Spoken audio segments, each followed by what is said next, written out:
ఇచ్చేసినటువంటి పెద్దలందరికీ, దాంట్లో భాగంగా మరి అసోసియేషన్ అధ్యక్ష కార్యదర్శులు, కార్యవర్గ సభ్యులు, మెంబర్స్ అందరికీ కూడా పేరు పేరులో నా యొక్క నమస్సుమాన్ని తెలియజేస్తున్నాను. నేను సీనియర్ సిటిజన్స్ అనే దానికి నేను పరిస్థితుల్ని వాళ్ళు ఎప్పుడు కూడా యవ్వనంగా ఉన్నటువంటి ఆలోచన చేయాలని చెప్పేసి నా ఆలోచన. సీనియర్ సిటిజన్స్ అంటే వృద్ధులు, వయోవృద్ధులు అవన్నీ కాదు. ఇప్పుడు కూడా నిరంతరం ఆలోచన చేసే వాళ్ళం, నిరంతరం ఒకరికి సాయం చేయాలనే ఆలోచన ఉన్న వాళ్ళు పెద్దోళ్ళంతా మీరు పిల్లల్ని ఎట్లా చూస్తారు, మరి సమాజాన్ని కూడా ఆ రకంగా చూస్తారు. కాబట్టి నేను అదే కోరుకుంటా, మీరు ఎప్పుడు కూడా ఆ పెద్దతనంతో పెద్దగా ఉండాలి, మంచి ఆలోచనతో మమ్మల్ని ముందుకు జరపాలి.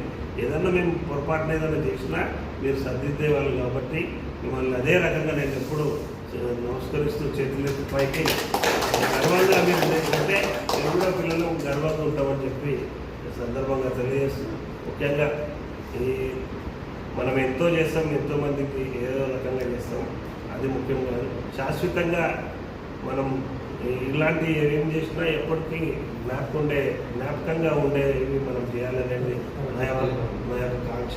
మరి మీరు అందరూ ఉన్నారు, ఇక్కడ రామాలయం వెలిసింది, ఇంకా అది ఎట్లా వెలిసింది, ఏమి వెలిసింది